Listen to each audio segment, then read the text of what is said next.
Oi, pessoal, tudo bem com vocês? Aqui é a professora Juliana, da disciplina de Lógica de Programação.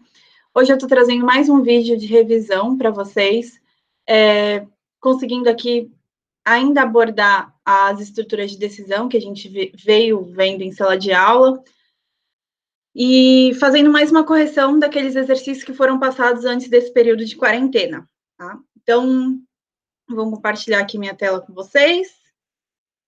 Mais um dos meus fluxogramas super retinhos, que vocês não estão acostumados, por isso vou fazer até uns rabiscos aqui para não ficar tão retinho quanto vocês estão vendo, tá?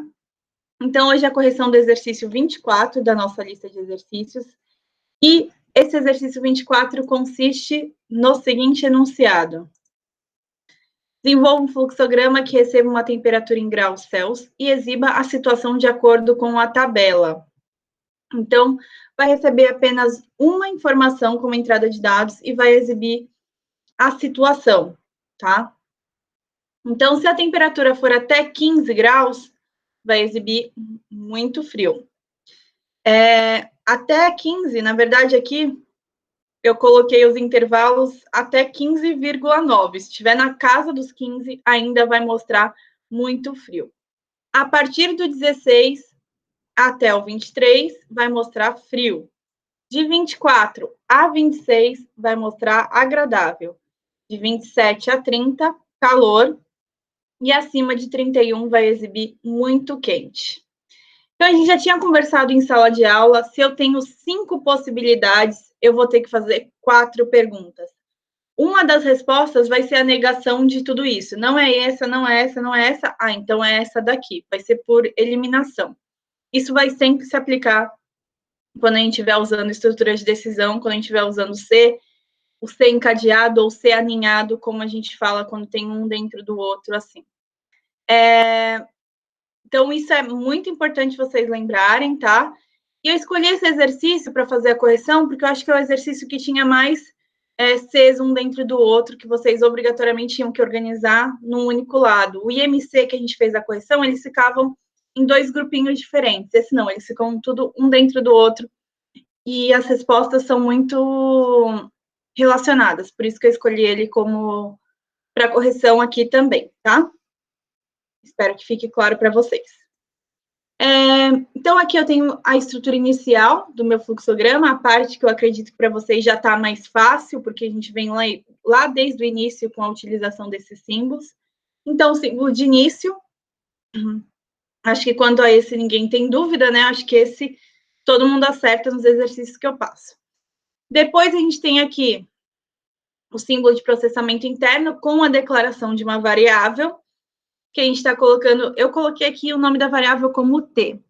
Já comentei em sala de aula que é sempre melhor trabalhar com nomes que indiquem exatamente aquilo que está sendo armazenado. Então, o nome ideal aqui seria temperatura.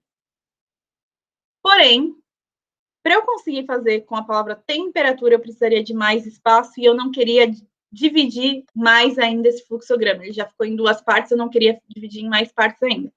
Por isso, eu escolhi o nome T. Mas, quando forem fazer lá na linguagem, utilizem nomes mais completos, que realmente indiquem aquilo que está sendo armazenado. Isso vai facilitar muito a manutenção futura dos programas, e é um bom hábito se criar aí quando a gente estiver programando, tá? Depois eu tenho um símbolo aqui, de saída de dados, o símbolo que me permite exibir uma mensagem para o usuário, e aqui a gente faz uma solicitação para ele, que digite a temperatura, tá? Então, esse símbolozinho aqui é o símbolo de saída de dados. Na sequência, a gente tem o símbolo de entrada de dados. Eu estou considerando aqui como entrada padrão do nosso programa, né? O teclado. Então, através do teclado, ele vai digitar efetivamente uma temperatura aqui para a gente processar, para a gente conseguir determinar qual é a situação. Aqui, dando continuidade, né? Aqui que eu vou fazer os meus rabiscos. Então, a gente tem aqui, como foi dito, 5 possibilidades, que elas estão aqui. E temos 4 perguntas. Temos aqui 4 estruturas de decisão. Isso acontece lá, então, como foi falado, uma delas vai ser a negação de tudo isso, que é essa daqui. isso é falso, isso é falso, isso é falso. Aí vem aqui e tem uma resposta. Então, eu começo aqui perguntando. Temperatura, você é maior ou igual a 16? Se for verdade, eu não tenho certeza de nada, porque eu ainda tenho aqui, ó, 4 possibilidades de resposta. Não tenho como afirmar. Se eu colocar aqui, o usuário digitou 35, isso é maior que 16 e é muito quente.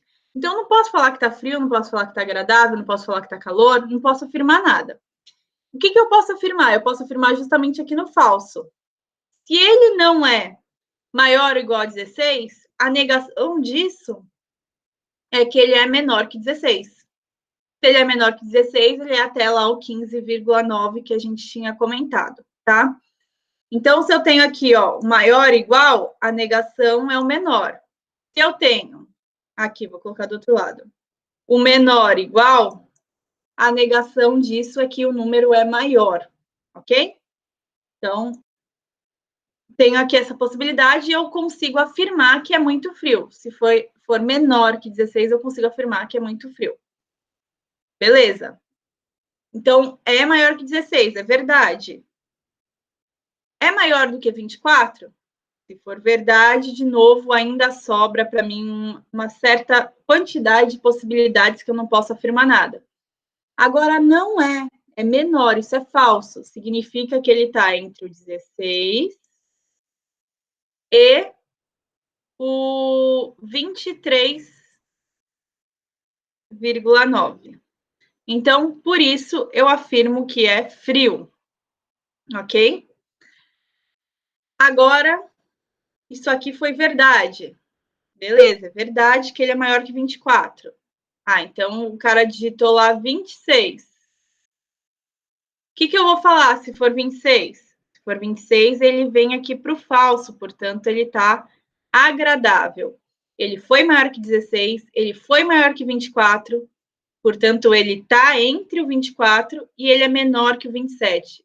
Ele é agradável. Agora, eu tenho aqui maior ou igual a 31. Foi verdade que é maior que 27? Pergunto se ele é maior ou igual a 31. O exemplo lá que ele tinha dado no início, 35. Ele veio verdade, verdade, verdade, verdade. Ah, chegou aqui, mostrou que é muito quente. Agora, se eu coloco lá 29.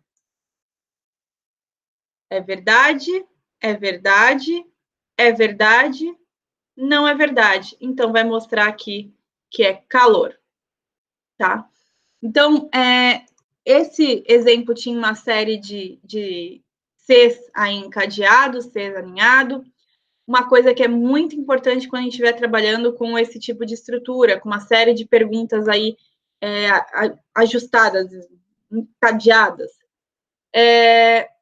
Repara que esse if aqui, essa estrutura, ele está inteiro dentro desse. Inteiro. Do início até aqui, o fechamento dele inteiro está dentro da parte verdadeira dessa pergunta aqui, desse if. A mesma coisa, esse aqui, ele está inteiro dentro do anterior. E aí, ele fecha aqui embaixo, né? Ele fecha aqui. Estou mostrando no lugar errado. E os outros, coloquei até as bolinhas aí bem definidas para vocês conseguirem enxergar onde cada um deles está fechando e ver como eles estão organizados um dentro do outro, ok? Repara que nenhum deles também fazia sentido eu fazer duas perguntas, porque eu ia fazer perguntas desnecessárias. Aqui, quando eu faço essa pergunta, isso já me dá uma resposta. Quando eu faço essa, já me dá uma resposta. Eu vou organizando aqui a lógica do meu fluxograma. Outra coisa super importante, não esquecer de colocar o fim aqui quando a gente encerra essa estrutura. Tudo bem? Espero que tenha ficado claro para vocês esse exemplo, que vocês tenham entendido. Se tiverem dúvida em mais algum exercício, podem entrar em contato. Eu tento fazer mais vídeos aí explicando, tirando as dúvidas, esclarecendo tudo do que ficar pendente. E acho que deu para entender essa estrutura de ele inteiro dentro do anterior, dentro da parte verdadeira ou dentro da parte falsa, que a gente trabalhou só com a parte verdadeira. e até o próximo vídeo. Bons estudos para vocês!